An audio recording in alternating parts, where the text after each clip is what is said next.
Hi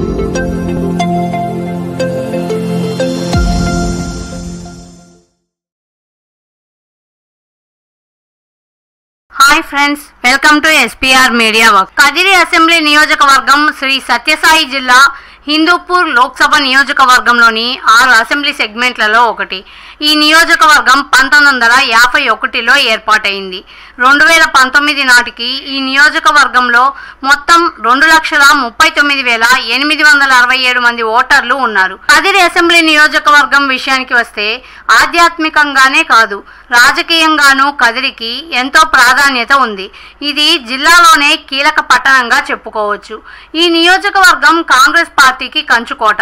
ఇక్కడ నుంచి కాంగ్రెస్ 7 సార్లు, టీడీపీ 3 సార్లు, వైసీపీ 2 సార్లు, బీజేపీ 1 సారి, ఇతరులు 1 సారి విజయం సాధించారు.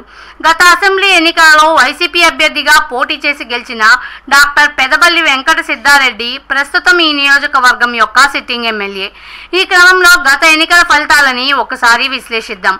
2009 ఎన్నికలలో టీడీపీ అభ్యర్థి కందికుంట వెంకట ప్రసాద్, కాంగ్రెస్ అభ్యర్థి బట్టల వెంకటరమణ మరియు పీఆర్పీ అభ్యర్థి పి వెంకట సిద్ధారెడ్డిలపై పోటీ చేసి 14,977 ఓట్ల మెజార్టీతో గెలుపొందారు.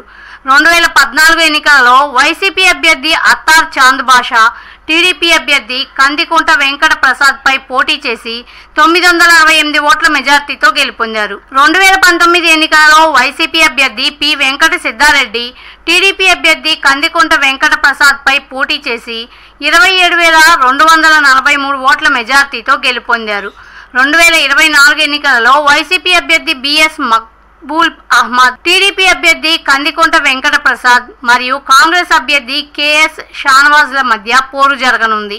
ప్రజాస్వామ్యం వర్ధిల్లాలన్నా, మన జీవితాలు తలరాతలు మారాలన్నా అది కేవలం ఒక్క ఓటుతోనే సాధ్యం. మనం వేసే ఓటు మన భవిష్యత్తును, రాబోయే తరాల మనుగడను నిర్ణయిస్తుంది. అంతేకాదు, మన ఓటుతోనే నవ సమాజం నిర్మితమవుతుంది, ఇంకా దేశ దిశ దశను మారుస్తుంది. ఓటు అనే 2 అక్షరాల పదం దేశ చరిత్రనే మార్చేస్తుంది. కేంద్ర ప్రభుత్వం జనవరి 25ను జాతీయ ఓటర్ల దినోత్సవంగా ప్రకటించింది. కుల, మత, ప్రాంత, లింగ, జాతి, భాష అనే భేదం లేకుండా దేశంలో నివసించే 18 సంవత్సరాలు నిండిన పౌరులు అందరికీ భారత రాజ్యాంగం ఆర్టికల్ 326 ద్వారా ఓటు హక్కును కల్పిస్తుంది. ప్రజాస్వామ్యాన్ని గౌరవించాల్సిన బాధ్యత ప్రతి పౌరుడిపై ఉంది. ప్రజాస్వామ్యానికి ఓటే పునాది. దేశ, రాష్ట్ర భవిష్యత్తును నిర్ణయించేది ఈ ఓటే. అలాంటి ఈ ఓటును డబ్బుకు, మద్యానికి అమ్ముకోకుండా భారత ప్రజాస్వామ్య పరిరక్షణ కోసం ప్రతి ఒక్కరూ